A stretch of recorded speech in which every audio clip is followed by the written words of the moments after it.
Hello साथियों, नमस्कार। मैं प्रशांत आपका फिर से अपना एग्जामपुर परिवार में हार्दिक स्वागत और अभिनंदन करता हूं।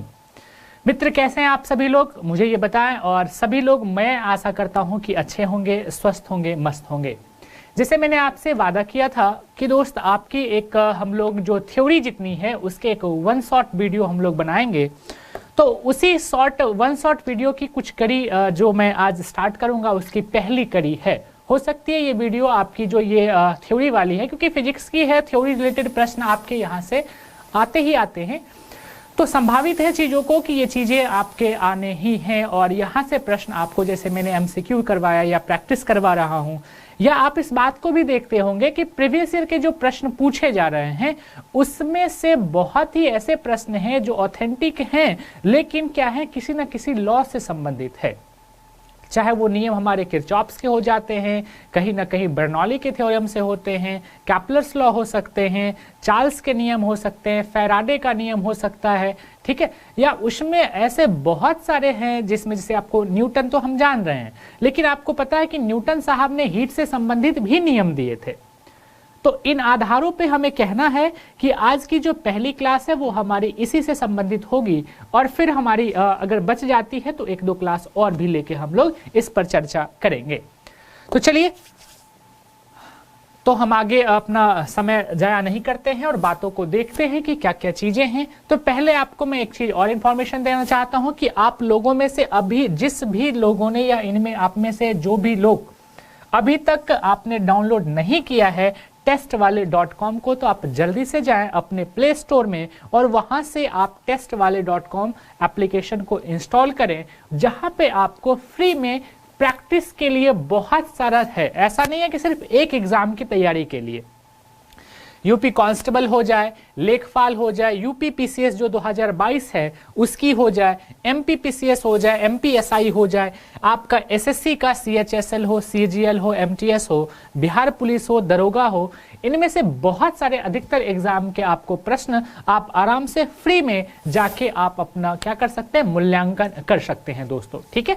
तो चलिए हम लोग अपने पढ़ाई पे चलते हैं। और पहला जो हमारा टॉपिक है इसमें, क्योंकि मैंने स्टार्ट किया है जीरो से, कोई बात नहीं, समय लगे तो लगे, आपके पास अभी समय है ही, तो घबराने की बात नहीं है। एक एक चीजों को हम लोग पढ़ के और धीरे से समझने का प्रयास करेंगे, ठीक है। शॉर्ट रिवीजन टाइप से मैंने वीडियो को इस पूरे को बनवाया है इसमें, और आपको समझाने का कोशिश किया है। तो पहला क्या चीज है इसमें, तो पहला पॉइंट कहता है कि न्यूटन के गति के नियम जो हैं, न्यूटन के गति के नियम, आपको मालूम है कि गति के 3 नियम हैं, और मोशन से रिलेटेड, जैसे कि u बराबर भी आपका था ना, v बराबर u plus A T, s बराबर ut plus half A T, तो इसी तरह से 3 जो नियम थे। तो आपको मोशन पर, किस पे भाई साहब, तो आपको ध्यान रखना है किन पर दिया गया था, तो ये गति से संबंधित। हालांकि न्यूटन साहब ने बहुत जगह, ये इंसान इतना मतलब दिमाग इसके पास था, सोचो कि यहाँ भी घुस के नियम दे देते हैं, गुरुत्वाकर्षण भी नियम देते हैं, हीट में जाते हैं तो वहां भी शीतलन का नियम आ जाता है। भैया क्या क्या तुम देगा अकेले, और ये कंफ्यूजन की बात हो जाती है। तो सीधा सोचना ये है कि जब आप एक महान कार्यों को कर लेते हैं, इनसे ये सीख लेना है कि जब एक महान कार्यों को आप कर लेते हैं तो आपका नाम आगे चलता ही रहता है। तो इन्होंने क्या कहा, तो इन्होंने, इनका कहना हुआ पहला लॉ था फिलॉसफी नेचुरलिस प्रिंसिपिया मैथमेटिका, जिसे आमतौर पर प्रिंसिपिया कहा जाता है। इनकी ये पुस्तक थी फिलोसफिया नेचुरल प्रिंसिपिया मैथमेटिका, ठीक है, फिलोसफिया नेचुरलिस प्रिंसिपिया मैथमेटिका, ठीक है। ये मैथमेटिका जो ये इनकी पुस्तक का नाम है, पहले तो ये समझना है। और इस पुस्तक का आमतौर पर जिसे कॉमनली नोन एज प्रिंसिपिया, और इस पुस्तक को जो हम लोग जानते हैं, इस बुक को जो जानते हैं, उसका नाम है प्रिंसिपिया कहा जाता है। ये बात तो क्लियर है। न्यूटन साहब की एक बुक थी जिस बुक का नाम क्या था, प्रिंसिपिया था। ये कभी कभी आपसे पूछ भी लिया जाएगा स्टैटिक जीके में। न्यूटन की सर्वश्रेष्ठ कृति है, कृति का मतलब उनका लिखा हुआ उनका बुक है। इसी पुस्तक में न्यूटन ने गति के नियमों को प्रतिपादित किया था। कौन से बुक में दिया था मेरे दोस्त, तो आपको याद रखना है कि न्यूटन साहब की जो पुस्तक थी, ये जो मैथमेटिका है, नेचुरलिस प्रिंसिपिया मैथमेटिका, इन्हीं पुस्तकों में इन्होंने गति से संबंधित नियमों को प्रतिपादित किया था। क्लियर है, ये बात क्लियर हो चुकी है। किसमें, तो आपको याद रखना है कि किसमें दिया था, तो प्रिंसिपिया में दिया था। किसमें दिया था? तो प्रिंसिपिया। प्रिंसिपिया क्या है? तो न्यूटन साहब के द्वारा एक पुस्तक लिखित है, प्रतिपादित है, और इसी पुस्तक में, इसी बुक में इन्होंने गति संबंधित चीजों का वर्णन किया था। क्या वर्णन किया था, उसी पर हम लोग बात करेंगे। चलिए, तो न्यूटन का गति विषयक प्रथम नियम, Newton's first law of motion, तो पहला जो नियम था उस पर बात करते हैं। तो इस नियम के अनुसार इन्होंने क्या कहा था? जो पहला नियम है, यदि कोई वस्तु विराम अवस्था में है, मतलब रुकी हुई है, तो वह विराम अवस्था में ही रहेगी। अगर रुकी हुई है तो क्या रहेगी? विराम अवस्था में ही रहेगी। या यदि एक समान चाल से सीधी रेखा में चल रही है तो वैसे ही चलती रहेगी, कोई दिक्कत नहीं, जब तक कि उस पर कोई बाह्य बल आरोपित करके उसकी वर्तमान अवस्था में परिवर्तन न कर लिया जाए या कर दिया जाए। कहने का सीधा सा सेंस यही है। क्या सेंस है? तो इसकी बातों को, इनकी बातों को समझते हैं कि क्या चीज? तो न्यूटन्स का फर्स्ट लॉ में क्या कहा गया? न्यूटन्स फर्स्ट लॉ में तो इनका जो, देखो सारा कुछ मैंने पढ़ाया है, बस अभी शॉर्ट रिवीजन चल रहे हैं तो चलते रहेंगे, कोई बात नहीं, 1 से 2 दिन में पूरा का पूरा लॉ हम लोग कंप्लीट कर लेंगे। आज के सीरीज में जितनी फिजिक्स के, हमने क्या ठाना है कि फिजिक्स के सारे लॉ को हम लोग देखेंगे, जहां से प्रश्न नहीं छूटने चाहिए। इनका कहना हुआ क्या कि कोई ऑब्जेक्ट मान के चलिए, मैंने 2 ऑब्जेक्ट की बात किया, एक ऑब्जेक्ट को ए रख रहा हूं और दूसरे ऑब्जेक्ट को मैं क्या करता हूं, ये भी क्या है? कोई वस्तु है। इनके नियम को थोड़ा सा इजी वे में समझाने का प्रयास करता हूं। ये वस्तु जो है ना, ये क्या है? मोशन है, इसमें कोई गति हो रही है, कोई गति से मोशन में है, और ये ऑब्जेक्ट क्या है ना, ये स्थिर है, स्टैटिक है। ये क्या है? तो ये जो ऑब्जेक्ट है ये स्थिर ऑब्जेक्ट है, स्थिर है। तो इसकी अवस्था को परिवर्तित, ये जो अपनी अवस्था को जिस अवस्था में है उसी में रहना चाहता है। ये ए वाला चाहता है कि हम स्थिर ही रहें, और बी वाला चाहता है कि हम गति में ही रहें। ये रुकना नहीं चाहता और ये चलना नहीं चाहता। यही बात इन्होंने कहा। क्या कहा? अगर कोई ऑब्जेक्ट है, वो जिस स्थिति में है, वो जिस अवस्था में है, तो ये रुकना है, ये चलना नहीं चाहता और ये रुकना नहीं चाहता। ठीक है, तो दोनों में क्या करता है? तो दोनों में परिवर्तन लाया जा सकता है। इसकी अवस्था में, इसकी अवस्था में परिवर्तन लाया जा सकता है। ठीक है, कैसे हम ला सकते हैं? तो इस पर हम फोर्स अगर लगा दें, इस पर हम बल का प्रयोग कर दें, तो यह क्या होगा? तो इसकी अवस्था को हम चेंज कर सकते हैं। क्या चेंज कर सकते हैं? इसकी जो गति वाली अवस्था है, कैसी अवस्था है इसकी? गति वाली। तो हम इसमें बल लगाकर या तो इसकी गति को हम क्या कर सकते हैं? बढ़ा सकते हैं, या इसकी गति को हम कम कर सकते हैं, या पूरी तरह से इसकी गति को हम रोक सकते हैं। क्या चीज? तो बाहर से बल लगाकर। क्लियर हो चुका है? या इस कंडीशन में देखें तो इसकी स्थिर अवस्था को हम क्या कर सकते हैं? तो इसको हम गति में ला भी सकते हैं, ठीक है, या प्रयास भी कर सकते हैं। यही बात इन्होंने कहा। यह सीधी सी बात इसने जो कहा, यह बात मैंने आपको एक बात में, मतलब क्या, एक चीजों में आपको अच्छे तरीके से समझाने का प्रयास किया हूं। क्लियर हो चुका है? ये बात कहा, और इसी बात को कहने के बाद इन्होंने कुछ बातें कही थी। इंग्लिश में भी देख लेते हैं चीजों को, कि क्योंकि इंग्लिश हिंदी दोनों चलती रहेगी तो लोग अच्छे से बातों को बच्चे समझ पाएंगे। क्या था? कहता था कि if an object is at rest it will remains at rest, और if it is moving in a straight line with a uniform speed it will be continue to move in the same way unless it is changed in its present state by applying an external force। वही चीजें हो गई। Clear है? जब तक कि उस पर बाह्य बल, बाहर का कोई फोर्स काम नहीं करेगा, तब तक वो अपनी स्थिति को सेम बनाए रखेगा। ये बातें क्लियर हो चुकी हैं, और इसी नियम से हमारे बहुत कुछ निकलते हैं, जिससे प्रश्न आपको पूछ लिया जाता है, जिस पे हम लोग आगे बात भी करेंगे। अब देखिए, सेम यही नियम को एक दूसरे वैज्ञानिक हमारे, और उस वैज्ञानिक का नाम क्या है? तो गैलीलियो साहब थे।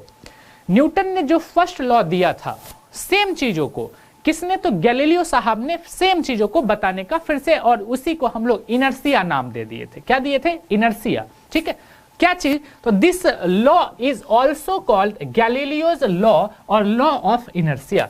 ये जो न्यूटन का फर्स्ट लॉ हम लोग जो बात कर रहे हैं, किसका? न्यूटन के फर्स्ट लॉ का जो हम लोग बात कर रहे हैं मेरे भाई, इसी नियम को क्या कहा जाता है? तो गैलीलियो का नियम कहा जाता है, या जड़त्व का नियम कहा जाता है। जड़त्व मतलब जड़ता का गुण जिसमें आ जाता हो। जड़ता मतलब जैसे पेड़ पौधे में जड़ है तो वो ना हिलेगा, वो अपनी जगह से हिलेगा क्या? नहीं, वो जिस स्थिति में वैसे ही रहना चाहता है, उसी को कहते हैं जड़ता का गुण। अब देखते हैं कि क्या है जड़ता का गुण में। तो इनमें कहा गया कि अपनी वर्तमान स्थिति को बनाए रखने की प्रवृत्ति को जड़त्व कहते हैं। सबसे पहला चीज तो ये समझना है कि जड़त्व किसे कहेंगे कि कोई भी वस्तु जो उसकी वर्तमान स्थिति है, प्रेजेंट स्टेटस जो है उसका, वो उसी को बनाए रखने की जो उसमें प्रवृत्ति होती है उसी को हम जड़त्व कहते हैं, इनर्शिया कहते हैं। इनर्शिया क्लियर हो चुका है।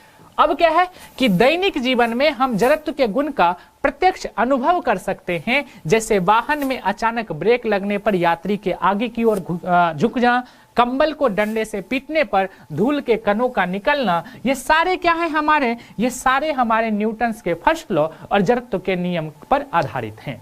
यह सीधा सा ये याद रखना कि जड़त्व का मतलब क्या, जो अपनी अवस्था को परिवर्तन करने के लिए नहीं चाहता हो, अगर आप उसमें परिवर्तन करते हैं तो उस परिवर्तन का जो विरोध करता है उसी को जड़त्व कहते हैं। जो अपनी अवस्था को क्या होता है मेरे भाई, तो जो अपनी अवस्था को परिवर्तन करना नहीं चाहता, वो जिस भी अवस्था में है, अवस्था की मतलब अगर दो गति की बात कर ले, एक गति में है और एक स्थिर अवस्था में है, तो वो ना ही स्थिर अवस्था को छोड़ना चाह रहा है और ना ही गति अवस्था को छोड़ना चाह रहा है। अगर आप उसमें परिवर्तन लाना चाहते हैं तो उस परिवर्तन का अपोज करती है।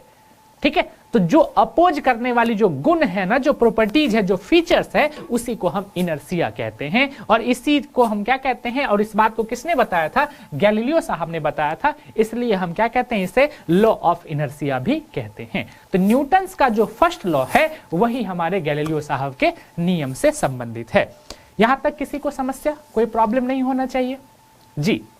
और एक बार सेशन को शेयर और लाइक तो जरूर करें। अगर इनमें से कुछ बच्चे अगर नए हैं तो चैनल को सब्सक्राइब जरूर कर लें, जो आपको ऑथेंटिक चीजों को बताता हो। क्वेश्चन की प्रैक्टिस आपको पता है कि मैं धमाकेदार तरीके से कराता हूं, लेकिन थ्योरी भी मैं आपके बीच में अच्छे तरीके से लाने का प्रयास करता हूं, जिससे आपकी पूरी अच्छे तरीके से रिवीजन हो सके।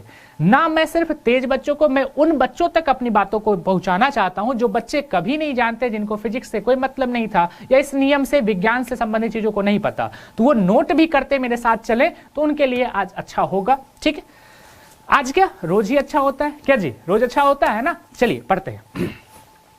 तो समझ में आ गया होगा कि the tendency to maintain its present position is called inertia. बस वही बात है कि वो टेंडेंसी जो अपने प्रेजेंट पोजीशन को बनाए रखे। अगर हम लोग भी जीवन में याद रखना, जो हमारी प्रेजेंट सिचुएशन है, जो पढ़ने की क्षमता है, अगर अच्छे तरीके से बना के रखे, हम परिवर्तित ना हो, हम रास्ते से भटके नहीं, तो हम आराम से और जल्दी ही हम अपनी मंजिल पर पहुंच जाएंगे। रास्ते का भटकाव नहीं होना चाहिए चीजों को। तो वही चीज है, हमें भी जड़ता का गुण होना चाहिए। पर हमें जड़ता का गुण कहाँ आ जाता है सर, यहाँ पे तो न्यूटन साहब का आकर्षण का गुण आ जाता है। तो समस्या यहाँ आ जाती है, आकर्षण शक्ति वाली गुण आती है, तो हम फिर बिखर जाते हैं, फिर वहां से चीजें हट जाती हैं। एक बार गैलीलियो साहब को मान लो, न्यूटन साहब को बकस दो। ठीक है, चलो भैया अगले चलने का बात करते हैं। तो पर इसी में अगर आपको पूछा जाए तो याद रखिएगा कि बल की जो परिभाषा है, क्या पूछा जाएगा, तो बल की परिभाषा, डेफिनेशन ऑफ फोर्स। ठीक है, तो बल की परिभाषा न्यूटन के किस लॉ से, तो आपसे सीधा याद रखना कि बल की परिभाषा न्यूटन के फर्स्ट लॉ से दी जाती है। क्लियर है यहां तक? क्या किसी को समस्या, कोई समस्या नहीं होनी चाहिए, स्क्रीनशॉट कर लीजिए, आपके लिए अच्छा रहेगा। ठीक है, अब चलते हैं न्यूटन का सेकेंड लॉ पे। न्यूटन साहब ने 3 नियम दिए थे ना मोशन से। ठीक है भाई, तो चलिए इसके दूसरे नियम पर, इनके दूसरे नियम पे चलते हैं। तो दूसरा नियम जो था ना, वो सीधा सा याद रखना कि संवेग, संवेग तो मैंने पढ़ाया है, P इक्वल टू क्या होता है सर, m इंटू भी होता है। मतलब मोमेंटम इक्वल टू क्या होता है, m इंटू भी होता है। तो संवेग में जो परिवर्तन होता है ना, उसका डायरेक्ट सीधा सीधा इसका संबंध होता है न्यूटन के द्वितीय नियम से। संवेग क्या है, तो mass into velocity, that means द्रव्यमान और वेग का जो गुणनफल होता है वही संवेग होता है। क्या चीज होता है, तो द्रव्यमान और वेग का जो गुणनफल होता है वही क्या होता है दोस्त, तो वही संवेग होता है। इस बात का ध्यान रखना। अब क्या है, तो किसी वस्तु के संवेग में परिवर्तन की दर, मैंने क्या कहा, संवेग में परिवर्तन की दर उस वस्तु पर आरोपित बल के समानुपाती होती है तथा उसी दिशा में होती है जिस दिशा में बल कार्य करता है। किसमें परिवर्तन की बात कर रहा है? तो संवेग में परिवर्तन की बात कर रहा है। ठीक है, ये हमेशा याद रखना है। The rate of change of momentum of an object is proportional to the force acting on that object and is in the same direction in which the force acts. In which the force acts. जिस direction क्या होगा? Same होगा। जिधर बल काम कर रहा है उसी डायरेक्शन में ये चीजें होगी। इस बात को दूसरे नियम में इन्होंने कहा था। अगर शॉर्ट फॉर्म में हम बात करें तो हमारा F equal to m into a जो निकलता है वो न्यूटन के दूसरे नियम से ही चीजें निकल के आती हैं। हम इस बात को अगर देखें सही से तो आप ध्यान में रखना इन चीजों को कि सर बल का जो परिमाण होता है, मतलब बल की जो वैल्यू होती है, परिमाण मैग्नीट्यूड की बात कर लें, ठीक है, तो बल का परिमाण जो होता है वो न्यूटन के किस नियम से निकलता है? सर न्यूटन के दूसरा नियम से ही निकलता है। किसी चीजों का जो बल निकालते हैं कहां से? तो न्यूटन के नियम से निकालते हैं। अब तो हम आप लोग को इतना ऊपर लेके चल गए कि इस पे इतने न्यूमेरिकल्स मैंने आपको प्रैक्टिस करवा दिया कि कहीं से भी क्वेश्चन आप सॉल्व कर सकते हैं। तो संवेग से संबंधित क्या है? तो संवेग से संबंधित चीजों में जैसे क्रिकेट का कैच का बॉल का कैच लेना, ठीक है, या गोली का, जैसे कि इसमें ही गतिज ऊर्जा वहां से रिलेटेड मैंने आपको बताया था। संवेग का मैंने बताया था ना कि काइनेटिक एनर्जी से रिलेशन हो जाता है तो क्या बन जाता है? p² बाई क्या हो जाता है? 2m हो जाता है। तो संवेग संबंधित बहुत कुछ मैंने आपको अच्छे तरीके से समझाया था, पढ़ाया था।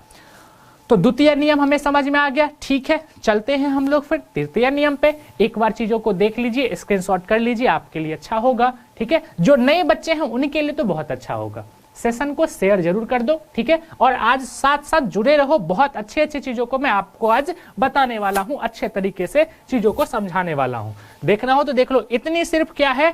थ्योरी ही है आज, जिसको मुझे अच्छे तरीके से बताना है। ठीक है, ये सारा थ्योरी ही आपके लिए। ठीक है, तो चलते हैं हम लोग कहां पे? तो द्वितीय नियम हमारा कंप्लीट हो चुका है। यहां तक समस्या है किसी को? अगर समस्या नहीं है तो हम आगे बढ़ते हैं। क्लियर है? चलिए, अब इस पे आधारित चीजें आपसे पूछा जाए कि सर मुझे ये बताइए कि यहां से जो क्वेश्चंस आएंगे वो किस तरीके के प्रश्न आएंगे। तो आप दोस्त याद रखना कि इसमें जो प्रश्न आते हैं, खास करके इन सब गति से संबंधित चीजों में, तो प्रश्न का सीधा सीधा अर्थ होता है चीजें से जुड़ी हुई प्रश्न आपको दे दी जाएगी। जैसे कि बॉक्सिंग पिच पर आपने देखा होगा कि जो बॉक्सिंग जो करता है ना, जिधर मारता है ना उसको, तो वो उधर ही फेस लेके चला जाता है टाइमिंग के कारण। अगर टाइमिंग बढ़ रहा है तो यहाँ संवेग आवेग से रिलेटेड चीजें होंगी। ठीक है, हम लोग अभी इस पे बात कर ले रहे होते हैं, तो आगे बढ़ते हैं। अब तृतीय नियम की बात कर दे। तृतीय नियम मतलब न्यूटन के थर्ड लॉ पे। इसको तो आपको सबको मालूम होगा कि सर न्यूटन, ये तो ये आसान है, बच्चे वाली चीजें हैं, सबको मालूम होगा। इसको हम एक्शन रिएक्शन फोर्स भी कहते हैं, एक्शन रिएक्शन का लॉ भी कहते हैं। मतलब क्या कि प्रत्येक क्रिया की सदैव, जितनी भी क्रिया होती है, प्रत्येक क्रिया की सदैव समान एवं विपरीत दिशा में प्रतिक्रिया होती है। इक्वल होती है पर कैसी होती है? तो विपरीत दिशा में क्या होती है? प्रतिक्रिया होती है। इस नियम के पदों की क्रिया एवं प्रतिक्रिया का अर्थ सिर्फ बल से है। किससे है? तो ओनली फोर्स से है। इस बात को आपको ध्यान रखना है। दूसरी ओर कहें तो साधारण शब्दों में इसे इस प्रकार समझा जा सकता है कि बल हमेशा युग्म में पाए जाते हैं। हम ये बात कह सकते हैं कि जो फोर्स हमारा होता है वो युग्म में पाए जाते हैं। युग्म का मतलब यहाँ क्या बात आया कि पेयर्स में, ऑलवेज फाउंड इन पेयर्स में। बल अकेला नहीं होता, बल अकेला नहीं होता, वो हमेशा पेयर्स में होते हैं, पैरेलल। मतलब यहाँ पे ये बात याद रखनी है। जैसे कि सोचो कि आपका ये एक लेयर है, क्या है? एक लेयर है। आप इस गेंद को क्या कर रहे हो? नीचे की ओर कुछ फोर्स से आपने मारा। किधर मारा? नीचे की ओर आपने कुछ फोर्स से इसको नीचे की ओर आपने किया। तो ये बल, जो बॉल है, ये बॉल ये ऊपर की तरह सेम फोर्स से क्या करेगी? ऊपर की तरफ लगाएगी। तो बल क्या हो गया? तो पेयर्स में हुआ ना, एक ये हुआ, दूसरा क्या हुआ? ये हुआ। तो यही है हमारा। क्लियर है चीजें? ठीक है, तो आपको क्या करना था ना, इसमें इस बातों को समझ।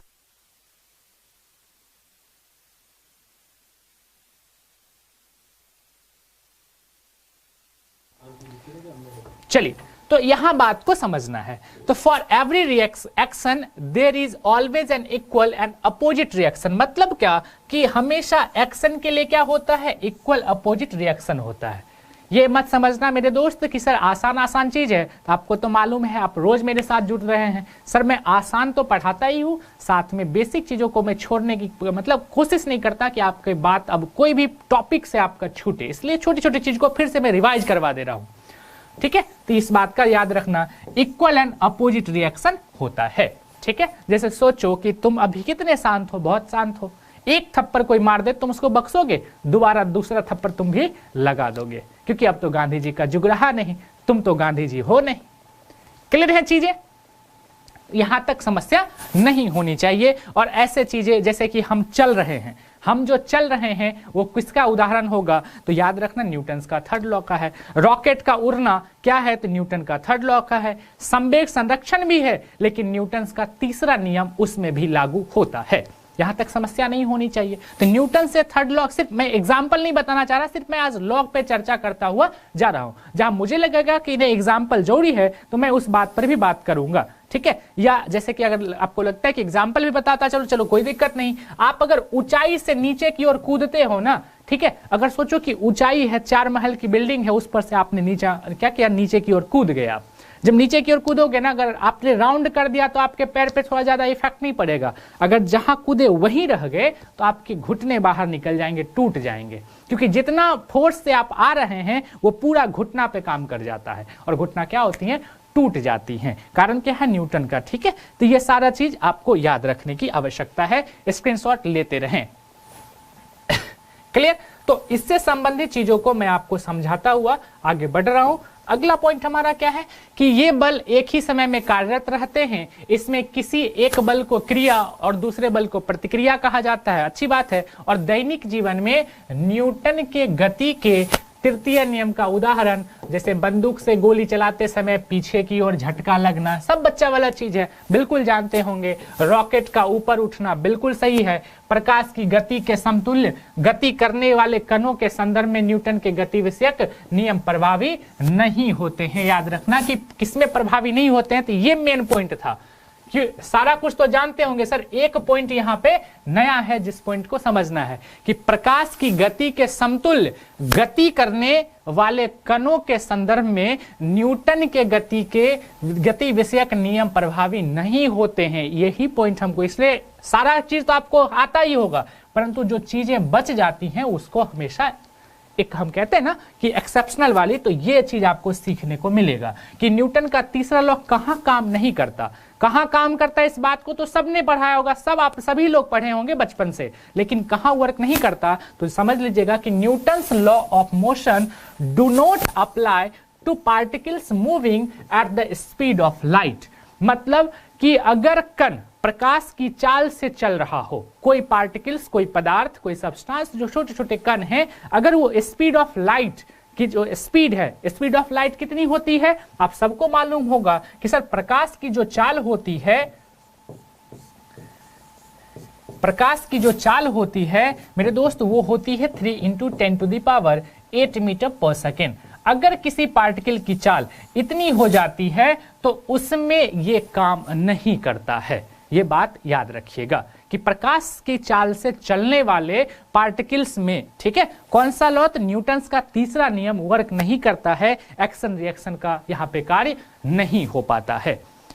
चीजें क्लियर है? चलते हैं। तो एक बात समझ में आ गई। अब तो न्यूटन्स का लॉ सर खत्म हो गया, न्यूटन का लॉ खत्म, एक लॉ खत्म। आते हैं पास्कल साहब पर। पास्कल ने बहुत सारा चीज बताया, तो चलिए पास्कल की बातों को हम देखते हैं, एक एक लॉ को आगे लेके हम लोग चलेंगे। सर पास्कल ने क्या कहा, तो सबसे पहले आपको समझना है कि पास्कल ने जो नियम दिए थे ना सर, वो लिक्विड संबंधित नियम थे, मतलब द्रव पर संबंधित था, लिक्विड पर था, द्रव में था। और द्रव में भी किस चीज का, तो द्रव में दाब संबंधित नियम थे सर। किसका? दाब संबंधित। और सर आपको पता है कि सर द्रव का जो दाब होता है ना लिक्विड का, वो होता है HD और G होता है, HDG होता है। याद रखिएगा कि द्रव का जो दाब होता है वो HDG होता है, जहां H हो गया हाइट, D हो गया डेंसिटी और G हो गया ग्रेविटी। ठीक है, अगर आप हाइट बढ़ा रहे हैं तो प्रेशर दब में बढ़ जाएगा, डेंसिटी भी बढ़ा रहे हैं तो दाब बढ़ जाएगा, गुरुत्व भी बढ़ा रहे हैं तो दाब क्या होगा, बढ़ जाएगा। कहने का अर्थ उसकी गहराई, ठीक है, उसकी गहराई घनत्व और गुरुत्व के गुणनफल के बराबर जो होता है ना, वो द्रव का दाब होता है। यहां तक समस्या नहीं होनी चाहिए, और तब हम पास्कल के नियम पर बात करेंगे।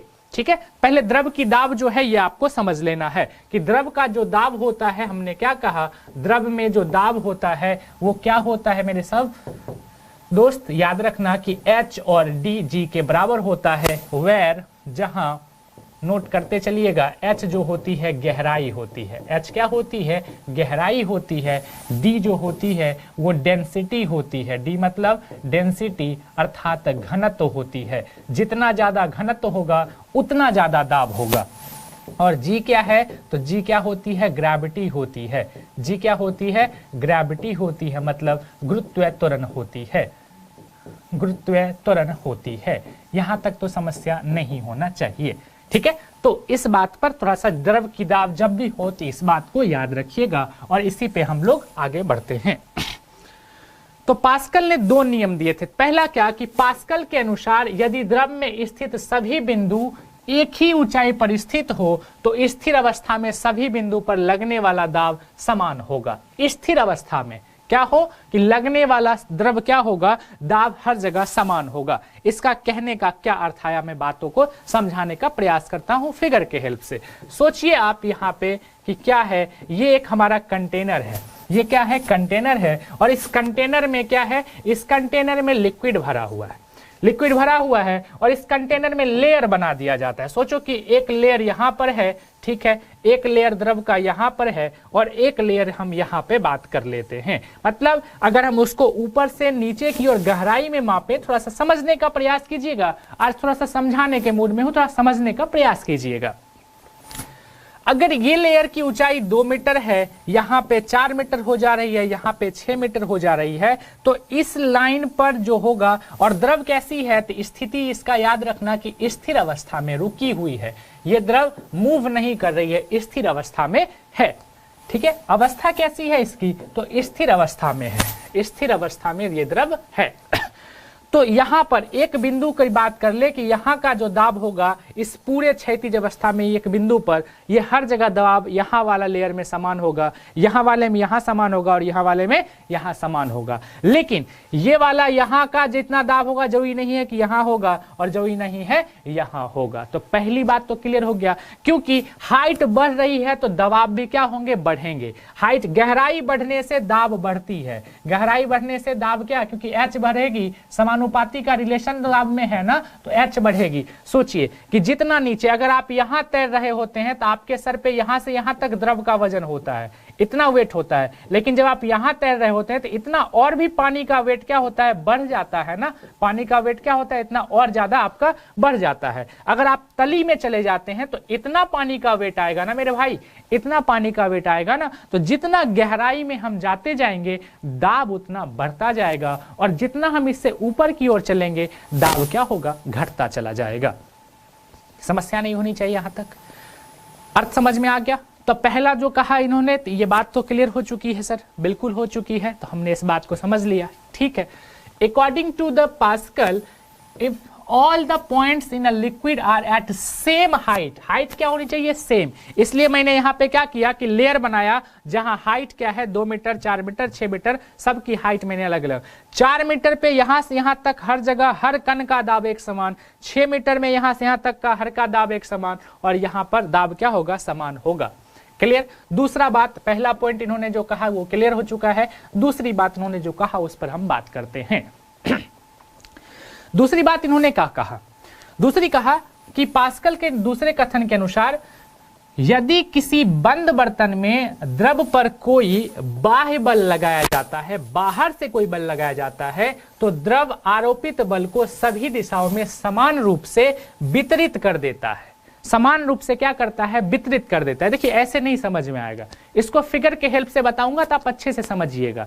इसका कहना हुआ क्या कि आप अगर बंद बर्तन है, कोई बर्तन कैसा है, बंद है, और उस बर्तन में आप अगर दबाव लगाते हैं उसके किसी एक पॉइंट पर, द्रव में, लिक्विड में, तो वो अपने उस बल को हर एक दिशाओं में समान रूप से फैला देता है। कैसे, तो चलिए वो भी हम समझने का प्रयास करते हैं। कैसे सर होगा, तो सोचिए कि ये क्या है,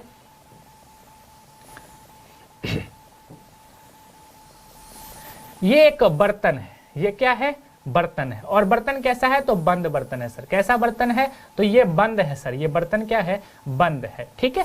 और इसमें क्या है, तो सर हम बात करते हैं सर इसमें लिक्विड भरा हुआ है। क्या है, लिक्विड जो है ना इस बर्तन में लिक्विड भरा हुआ है। चलिए सर बात तो हमने कर लिया। अब क्या करते हैं कि आप कोई ऐसा, मतलब क्या, जैसे हम लोग पंप में नहीं यूज करते हैं रबर सिस्टम करके, और यहां से पूरा इसका लोहा का स्ट्रिप बना के, ठीक है, ऊपर से आप यहां से पानी को नीचे दबाने का प्रयास करते हैं। किधर की ओर, नीचे दबाते हैं आप पानी को, किधर, फोर्स के साथ। सोचिए कि आपने यहाँ 2 न्यूटन के फोर्स से पानी को क्या किया है, तो नीचे दबाने का प्रयास किया, मतलब दबाव दिया इसको, किधर की ओर, नीचे की ओर। तो ये जो लिक्विड है ना, ये लिक्विड हर दिशाओं में समान रूप से दबाव बनाएगी। हर दिशाओं में क्या होगी, कहा गया कि समान रूप से, ये जो 2 फोर्स है वो समान रूप से दबाव बनाएगी। हर जगह बनाएगी ना, हर जगह बनाएगी ना, ये क्या होगी, हर जगह दबाव बनाएगी ना। अब देखिए यहाँ एरिया, क्योंकि है कैसा, तो बंद है कैसा, तो बंद है, तो यहाँ पर एरिया बहुत ज्यादा है। अगर आपने 2 न्यूटन है तो यहाँ पर हो सकता है कि जितना एरिया है 50 न्यूटन का बल यहाँ पर काम कर जाता है। आप दिए 2 न्यूटन, लेकिन यहाँ से एरिया ज्यादा है तो यहाँ से 50 न्यूटन का बल ऊपर की तरफ लगता है। और इसी पर जो आप देखते हैं ना, बड़े बड़े ट्रक आप देखते होंगे मेरे दोस्त, बड़े बड़े ट्रक जैसे कि ट्रैक्टर वगैरह में भी जो डाला उठ जाता है, हाइड्रोलिक ब्रेक के अंतर्गत या हाइड्रोलिक सिस्टम होते हैं, वो सारे जो सिस्टम काम करते हैं न्यूटन्स के सेकंड लॉ, सॉरी न्यूटन कहते हैं, पास्कल के सेकंड लॉ पे ही आधारित होते हैं। अगर 1 मिनट सा पानी पी लूं।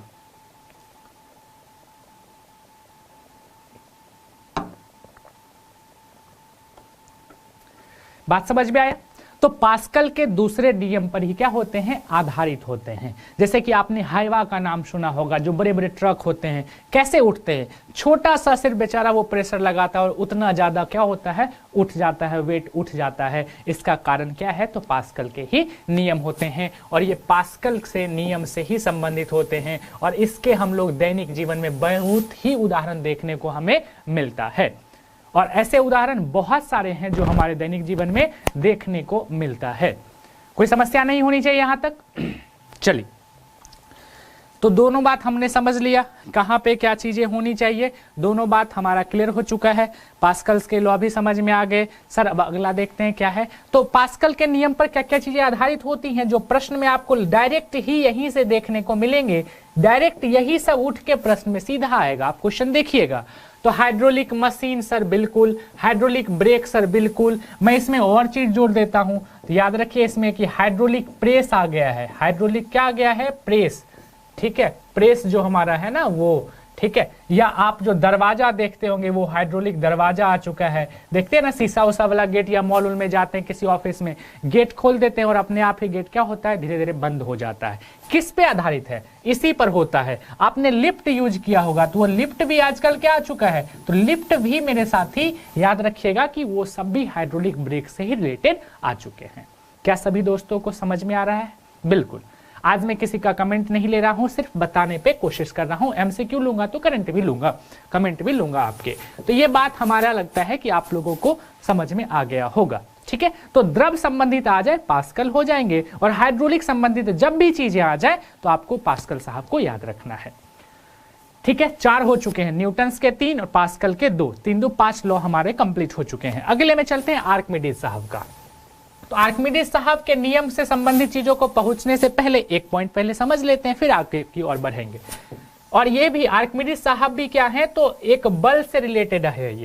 ये भी आदमी ऐसा थोड़ी है, ये भी एक बल से रिलेटेड बात को करते हैं। उन बल का प्रयोग करके, तब मैंने कहा था ना जी, ये टब में नहा रहे थे, क्या कर रहे थे, टब में नहा रहे थे, और नहाते नहाते यूरेका यूरेका करके ये चिल्लाने लगे, और उसके बाद जाके इन्होंने आर्किमिडीज का ये उत्प्लावन का सिद्धांत दिया था, आर्किमिडीज साहब से संबंधित चीजों का। तो हमेशा याद रखिएगा क्या होता है ना कि जब आप किसी द्रव में किसी वस्तु को डुबोते हैं, द्रव में क्या करते हैं, किसी वस्तु को क्या करते हैं, ये सोचिए कि हमारा कोई वस्तु है और इस वस्तु को मैंने इस द्रव में डुबाने का प्रयास किया, अंशतः या पूर्णतः। अंशतः का मतलब कुछ भाग उसका, पूर्णतः मतलब टोटली। तो नीचे के तरफ से, नीचे के तरफ से कहां से, तो याद रखिएगा कि नीचे की तरफ से, नीचे से ऊपर की ओर, किधर, नीचे से ऊपर की ओर एक बल कार्य करता है। नीचे से कहां, ऊपर की ओर, नीचे से कहां कार्य करता है, ऊपर की ओर एक बल कार्य करता है। क्या कार्य करता है, एक बल कार्य करता है। उसी बल को कहते हैं उत्प्रेक्ष, उत्प्रेक्ष या उसको उत्प्लावन कहते हैं। क्या कहते हैं, उत्प्लावन बल कहते हैं। ठीक है, तो सीधा सा अर्थ सिंपल समझना है कि जब किसी वस्तु को, जब बातों को समझिए कि जब किसी वस्तु को अंशतः या पूर्णतः क्या करते हैं, लिक्विड में डुबाते हैं, गिराते हैं, तो लिक्विड के अंदर से एक फोर्स किधर की तरफ कार्य करता है, ऊपर की तरफ कार्य करता है, और जो फोर्स ऊपर की तरफ कार्य करता है उसी फोर्स को हम उत्प्लावन बल कहते हैं। ठीक है, अपथ्रस्ट भी बोलते हैं। क्या बोलते हैं इसको, अपथ्रस्ट। क्या बोलेंगे, अपथ्रस्ट बोलेंगे। अपथ्रस्ट यानी कि उत्प्रेक्ष बोलते हैं।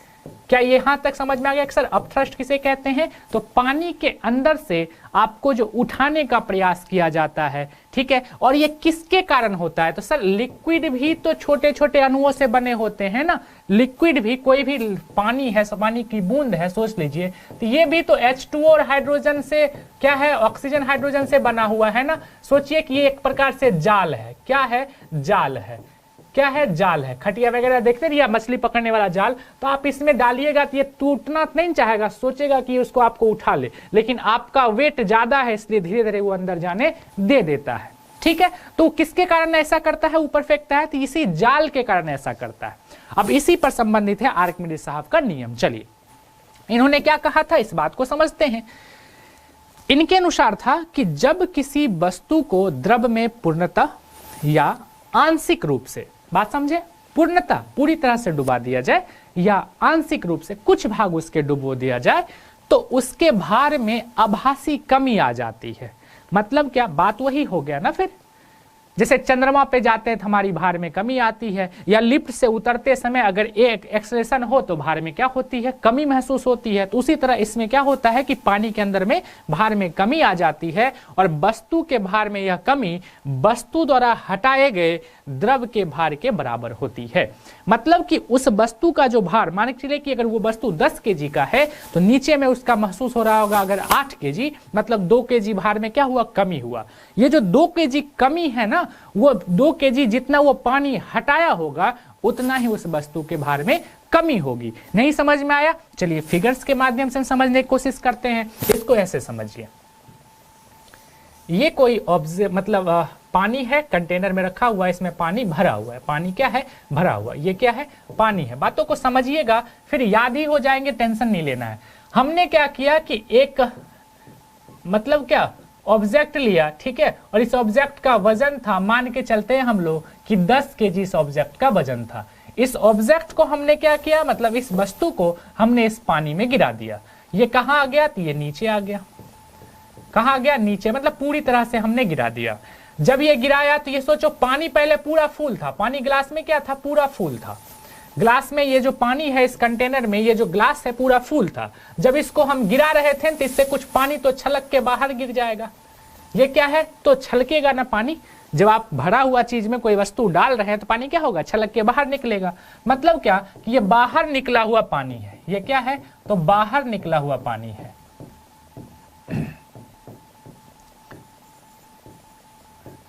बाहर निकला हुआ पानी है। बात को समझने का प्रयास कीजिएगा, ठीक है। और ये जो बाहर निकला हुआ पानी है ना, ये पानी का अगर हम वेट करते हैं तो ये पानी का वजन हो गया 3 kg। क्लियर, कितना वजन हो गया, 3 kg।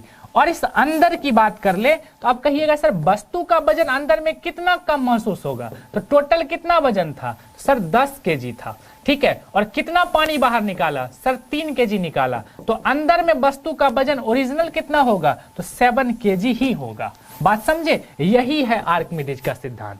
यही क्या है, आर्किमिडीज का सिद्धांत है। मतलब कि वस्तु जितना पानी को विस्थापित करेगा, वस्तु जितना पानी को बाहर निकालेगा, इस पानी के वेट के बराबर ही उसके भार में क्या होगी, कमी महसूस होगी। उसके भार में क्या होगी, कमी महसूस होगी, ठीक है। और ये जो भार में कमी महसूस होती है, इसी बात को आर्किमिडीज का सिद्धांत कहा गया। कोई समस्या नहीं होनी चाहिए यहां तक। किसी को कोई समस्या हो तो जरूर बात करेंगे, ठीक है। और इस पर बहुत सारी चीजें आपसे पूछा जाएगा, जैसे पनडुब्बी का चलना, लैक्टोमीटर हो गया, ठीक है। ऐसे बहुत सारे प्रश्न यहाँ आपको देखने को मिलेंगे, तो घबराने की बात नहीं है, ठीक है। अब उत्प्लावन बल क्या होता है, तो इसको तो सर मैंने अभी समझाया ही है कि सर उत्प्लावन बल क्या होता है, तो जो पानी के अंदर से ऊपर की तरफ कार्य करता है, किधर कार्य करता है, तो ऊपर की तरफ जो कार्य करता है उस बल को क्या कहते हैं, उत्प्लावन बल कहते हैं। क्लियर है। और याद रखिएगा, इसमें जो याद रखने वाली चीजें हैं कि उत्प्लावन बल का परिमाण द्रव के घनत्व पर निर्भर करता है। किस पर निर्भर करता है, द्रव के घनत्व पर। घनत्व तो आपको समझ में आता है ना, घनत्व सर किसे कहते हैं, अगर पूछ दिया जाए कि सर घनत्व क्या होता है, तो याद रखिएगा कि द्रव्यमान बटे आयतन होता है घनत्व। द्रव्यमान बटे क्या होता है, आयतन होता है, ठीक है। द्रव्यमान बटे आयतन जो होता है तो दोस्त वही हमारा घनत्व होता है। क्लियर। कैसे कि ज्यादा घनत्व वाली चीजें होंगी तो नीचे से ज्यादा बल लगेगा, कम घनत्व वाली चीजें होंगी तो बल क्या होगा, कम लगेगा। यही समझना है।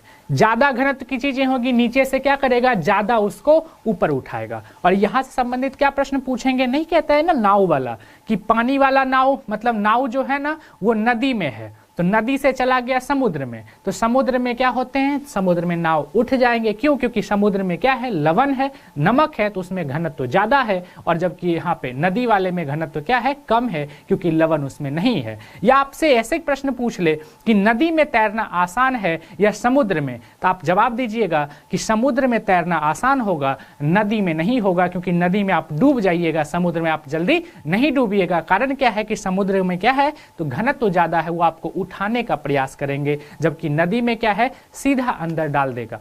कारण क्या है कि घनत्व उसका कम होता है। तो इस तरह के प्रश्न हमको देखने को और आपको मिलते ही रहते हैं इससे संबंधित।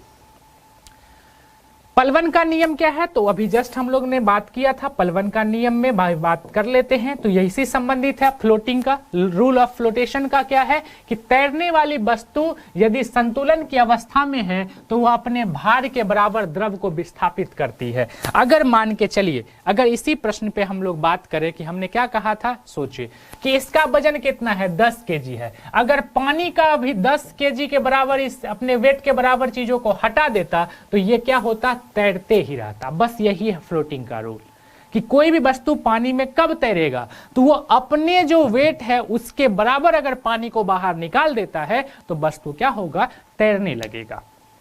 समस्या यहां से नहीं होनी चाहिए, किसी को कोई दिक्कत हमें लगता है नहीं होनी चाहिए, ठीक है दोस्त।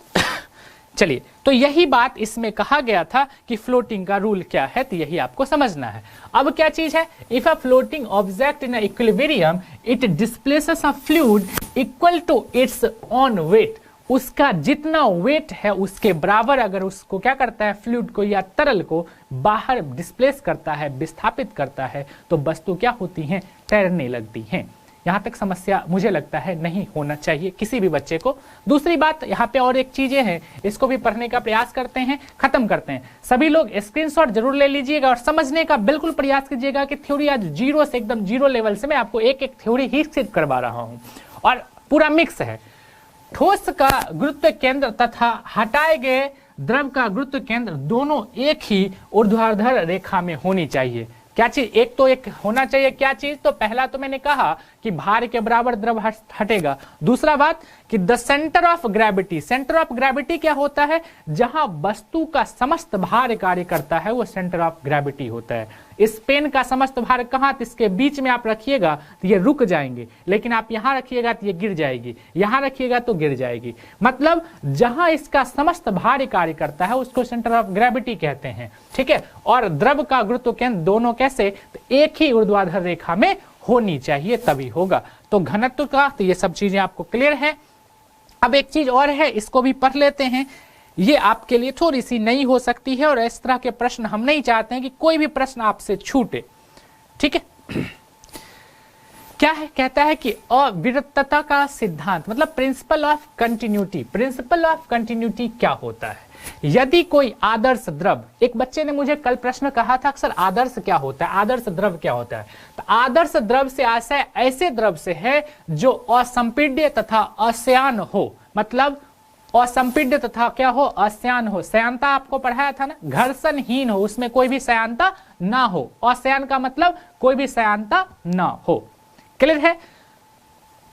किसी नली से प्रवाहित हो रहा है तो द्रव के वेग v और नली के अनुप्रस्थ काट क्षेत्रफल a का गुणनफल एक नियतांक होता है। सीधा सा अगर बात करें तो a into V is equal to क्या होता है, कांस्टेंट होता है। यही फॉर्मूला बार बार एग्जाम में पूछ लिया जाता है, जिससे हम लोग यहाँ परेशान हो जाते हैं। तो ये सिंपल सा याद रखना कि यदि कोई आदर्श द्रव क्या हो, किसी नली से जा रहा हो, कोई लिक्विड क्या कर रहा हो, किसी पाइप से गुजर रहा हो, और कैसा लिक्विड, तो आदर्श हो, मतलब जिसमें श्यानता ना हो, श्यानता जिसमें ना हो, ठीक है, जा रहा हो, तो द्रव का जो वेग v है और नली का जो क्या है, अनुप्रस्थ काट, तो ये हमारा अनुप्रस्थ काट होता है। ये एरिया जो है ना, अनुप्रस्थ काट वाला एरिया, इसका मतलब ये जो मुंह देख रहे हैं जहां से पानी गिरेगा, इसको हम अनुप्रस्थ काट क्षेत्रफल बोलते हैं, ठीक है, का गुणनफल का एक नियतांक होता है। तो इस दोनों का जो मल्टीप्लिकेशन होगा वो क्या होगा, एक नियतांक होगा, एक कांस्टेंट होगा। बस ये बात याद रखना है। या सीधा पूछ देगा a इंटू वी बराबर कांस्टेंट होता है, ये किस प्रिंसिपल के पर आधारित होता है, किस प्रिंसिपल पर आधारित होता है, तो प्रिंसिपल ऑफ कंटिन्यूटी पर आधारित होता है। यहां तक तो समझने में किसी भी दोस्तों को मुझे नहीं लगता कि दिक्कत होनी चाहिए। अगर कोई समस्या हो तो बिल्कुल आप पूछ सकते हैं, यहां तक समझने में दिक्कत नहीं होनी चाहिए, ठीक है दोस्तों। चलिए अगर हम बात कर ले तो बर्नौली का सिद्धांत, एक यहां से बिल्कुल प्रश्न पूछे जाते हैं, इस पर बात करते हैं। कोई बात नहीं, एक एक चीजों को हम प्रयास करेंगे कि आपका प्रश्न कहीं से ना छूटे। तो आपको पता है कि बर्नौलीज थ्योरम क्या था, तो बर्नौलीज थ्योरम में कहा गया था कि यदि कोई आदर्श द्रव धारा रेखीय प्रवाह से किसी नली से होकर प्रवाहित होता है तो मार्ग के प्रत्येक बिंदु पर दाब ऊर्जा, गतिज ऊर्जा और स्थितिज ऊर्जा का योग एक नियतांक होता है। सेम चीज है क्योंकि लिक्विड से रिलेटेड है। और बर्नौली का तीसरा वो जो दूसरा है जो हमने कहा था आकाश में जैसे एरोप्लेन का उड़ना, वो भी चीजें हैं, ठीक है। ये लिक्विड से संबंधित चीजों पे यहाँ पे ध्यान रखना है। कहता है कि अगर किसी क्या कर रहे हो, सोचो कि ये हमारा पाइप है, इस पाइप से अगर क्या चल रहा है तो कोई लिक्विड यहाँ से गुजर रहा है, और लिक्विड कैसा है, तो आदर्श है। आदर्श का मतलब अश्यान, ठीक है, जिसमें श्यानता, जिसमें फ्रिक्शन नहीं है, एकदम फ्रिक्शनलेस, क्लियर है। याद रखना विस्कोसिटी नहीं होती है, सॉरी विस्कोसिटी यहाँ पे कहेंगे, हम लोग बात करेंगे। तो यदि कोई आदर्श द्रव धारा रेखीय प्रवाह से, एकदम एक धारा रेखीय प्रवाह किसे कहेंगे कि पहला कण अगर इस रास्ते से गुजरा है तो इसके पीछे का आने वाला जितना कण है ना वो उसी रेखा से होकर गुजरेगा। पहला कण जिस रास्ते से गुजर गया दूसरा कण भी सेम उसी तरह से क्या होगा, गुजरेगा। धारा रेखीय, एक ही धारा में क्या हो, रेखीय मतलब स्ट्रेट लाइन में चलता रहे। If an ideal fluid flows through a tube with a straight line, the sum of the pressure energy, kinetic energy and potential energy at each point of the path is constant. कहने का मतलब यहाँ क्या होगा, यहाँ कुछ दबाव होगा, कुछ स्थितिज ऊर्जा होगी और कुछ गतिज ऊर्जा होगी, और तीनों का जो सम होगा वो एक कांस्टेंट होगा। यही कांस्टेंट जो होगा यही बर्नौलीज के नियम के अकॉर्डिंग बोला जाता है। ये आपको ध्यान रखने की आवश्यकता है, ठीक है। ये प्रश्न सीधे यहां से उठ के आ जाते हैं कि किन के अनुसार, ये लाइन ही लिख देगा और बोलेगा ये थ्योरी किससे रिलेटेड होता है। कोई एग्जाम्पल नहीं, इसमें कोई एग्जाम्पल या कुछ नहीं पूछा जाएगा, सीधा ये पॉइंट ही उठा के आपको रख दिया जाता है। तो लेवल को थोड़ा अप करना है। छोटे छोटे चीजों को तो हमने पढ़ा ही है, तो ऐसे ऐसे प्रश्न को भी हमें करने से कतराना बिल्कुल नहीं चाहिए। ठीक है, तो चीजों को समझने का प्रयास करेंगे और बर्नौली का क्या थ्योरम था आपको समझ में मुझे लगता है आ गया होगा। यहां तक कोई समस्या किसी को नहीं होना चाहिए। ठीक है,